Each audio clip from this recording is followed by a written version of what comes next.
सामने हनीवेल का थर्मोस्टेट पड़ा हुआ है और हनीवेल का ही आपको सामने मोटराइज बाल्ब पड़ा हुआ है। देखो ये हमारे कौन से इसकी जो आपको समझ में आ रही होगी, मैं आपको इसका कॉन्सेप्ट पूरा समझा दूंगा। अभी हम इसकी करेंगे 220 वोल्ट की वायरिंग, यानी ये हमारा कंट्रोलर जो है 220 वोल्ट पे काम करेगा और 24 वोल्ट वाला भी होता है ये, पर हमारे पास 220 वोल्ट वाला है। और इसको मैं इतनी आसान तरीके से समझाऊंगा कि आपको इसमें ज़्यादा से ज़्यादा मेरे हिसाब से 5 मिनट में आपको पूरा क्लियर समझ में आ जाएगा कि इसकी वायरिंग होती कैसे। इसकी वायरिंग में ज़्यादा कुछ भी नहीं होता, सिर्फ फेज़ न्यूट्रल घुमाने होते हैं और एक इसके कंट्रोल का वायर होता है, बस। ज़्यादा वायर कुछ नहीं होते, आप फटाफट समझ लीजिए बिना देरी के। देखिए सबसे पहले आपको इन सब चीज़ों को दूर कर देना कि कन्फ्यूज़न ना हो। सबसे पहले हम लाते हैं ये कंट्रोलर।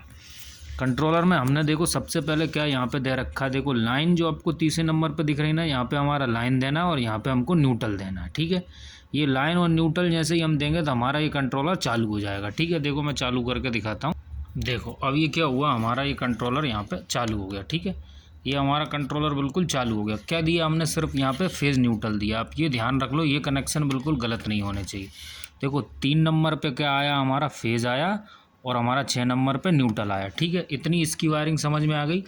अब मैं इसको आपको इतनी अच्छी तरीके से वायरिंग समझाऊंगा कि आपको बिल्कुल एक ही बार में समझ में आएगी मोटर के तार कहाँ लगाने, मोटराइज वाल का तार कहाँ लगाना है, और इसमें फेज़ न्यूट्रल आपको समझ में आ गया। अब देखो फटाफट जितने भी न्यूट्रल हो हमारे, हम वो सब अलग अलग कर लेना हमको। देखो एक हमारा किसका, ये कंट्रोलर का न्यूट्रल हमने अलग कर लिया। ये हमारे मोटराइज वाल के न्यूट्रल मैं आपको बताता हूँ, ये हमारे मोटराइज वाल का हमने न्यूट्रल अलग कर लिया। कितने, 2 न्यूट्रल हो गए। ठीक है, अब ये हमारी मोटर का हो गया तीसरा न्यूट्रल। ठीक है, ये हमारे तीनों हमने क्या कर लिए, अलग अलग कर लिए। ये हमारे 3 जगह के जो न्यूट्रल आए वो सारे एक जगह कर लेंगे हम। ठीक है, सारे न्यूट्रलों का कन्फ्यूज़न आपको ख़त्म हो गया कि एक ही जगह हम सारे न्यूट्रल यहाँ पे कर लेंगे, इसका भी, इसका भी और इसका भी। ठीक है, अब हमने क्या किया, सारे न्यूट्रल, इसके पूरे न्यूट्रल जो भी थे अपने एक जगह बंच बना लिया। आपको न्यूट्रलों का कन्फ्यूज़न ख़त्म हो गया, यानी न्यूट्रल अब आपको किसी को भी नहीं देना। ठीक है, अब इसका आपको फेज़ न्यूट्रल समझ में ही आ गया था, कहाँ दिया था हमने। ठीक है, अब आती है मोटराइज वाल जो होता है। मोटराइज वाल को आपको कैसे कनेक्शन करना है, देखो इसमें लिखा हुआ है साफ साफ। इस मोटराइज वाल के ऊपर लिखा हुआ है कि पहले नंबर को आपको क्या देना है। यहाँ पे देखिए मैं फोकस करके दिखाता हूँ आपको। पहले नंबर पे आपको फेज़ देना, दूसरे नंबर पे आपको न्यूट्रल देना और तीसरे नंबर पे आपको कॉमन देना। देखो हमने बिल्कुल ऐसा ही किया, इसमें नंबर डले हुए। यहाँ पे पहले नंबर में हमने फेज़ दे दिया, दूसरे नंबर में हमने न्यूट्रल दे दिया। ठीक है, और तीसरे नंबर पे जो हमने इसको कॉमन दे दिया, यहाँ पे आपको दिखाई दे रहा होगा, ये हमने इसको कॉमन दे दिया। ठीक है, अब हमने इसको 1 2 3 नंबर पे हो गया। पहले नंबर पे फेज़ देना है, दूसरे पे न्यूट्रल और तीसरे पे कॉमन देना है, इसी की तरह। ठीक है, जो जैसा कह रहा है। अब हमारी क्या हो गई, इस मोटराइज वाल की वायरिंग आपको समझ में आ गई कि इसको कैसे कैसे कनेक्शन देना थी, तो हम इसको यहीं फिट कर देते हैं। ठीक है, अब अपन ने इस मोटराइज वाल से अंदर से तो कनेक्शन कर लिए। ठीक है, अब जो मोटराइज वाल की एक जो ब्लैक वाली केबल आई है, देखो मैं उसको अलग करके दिखा देता हूँ।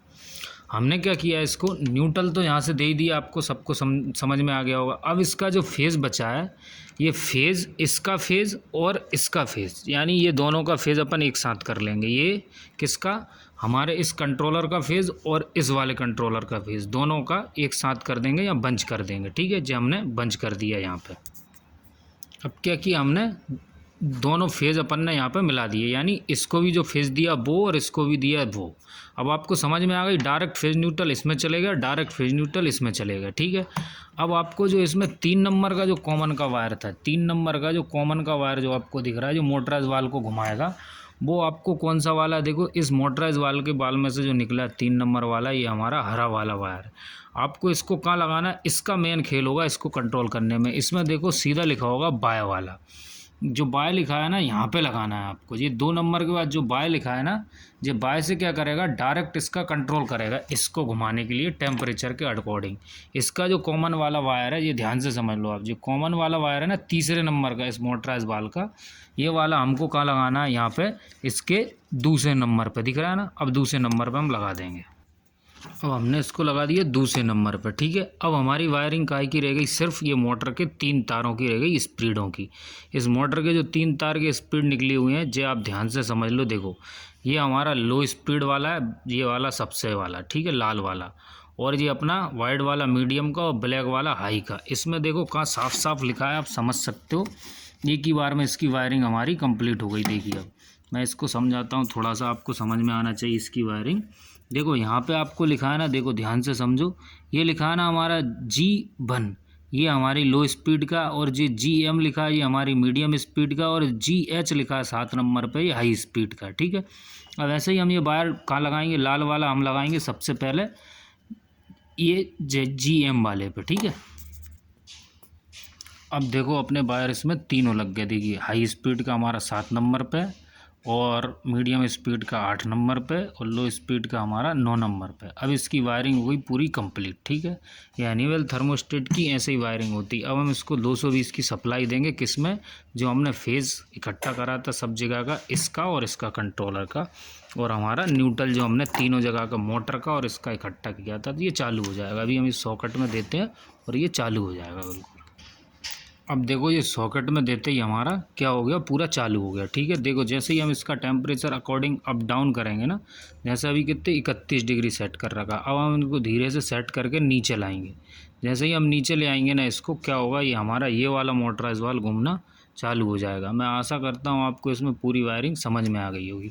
अब देखिए ये मोटराइज वाल्व घूमना चालू हो जाएगा, ये इधर आ जाएगा कूलिंग मोड पर। ठीक है, और ये कभी काम नहीं करे तो देखो काम क्यों नहीं कर रहा है ये मोटराइज वाल्व। एक चीज़ और मैं आपको दिखा देता हूँ, सॉरी दिखाना भूल गया, इसकी सर्विस अभी ऑफ है, इसलिए ये काम नहीं कर रहा है। यहाँ पे लिखा है ना, देखो सर्विस ऑफ, ये सर्विस ऑफ पर है, इसलिए ये अभी काम नहीं कर पा रहा है। ठीक है, ये देखो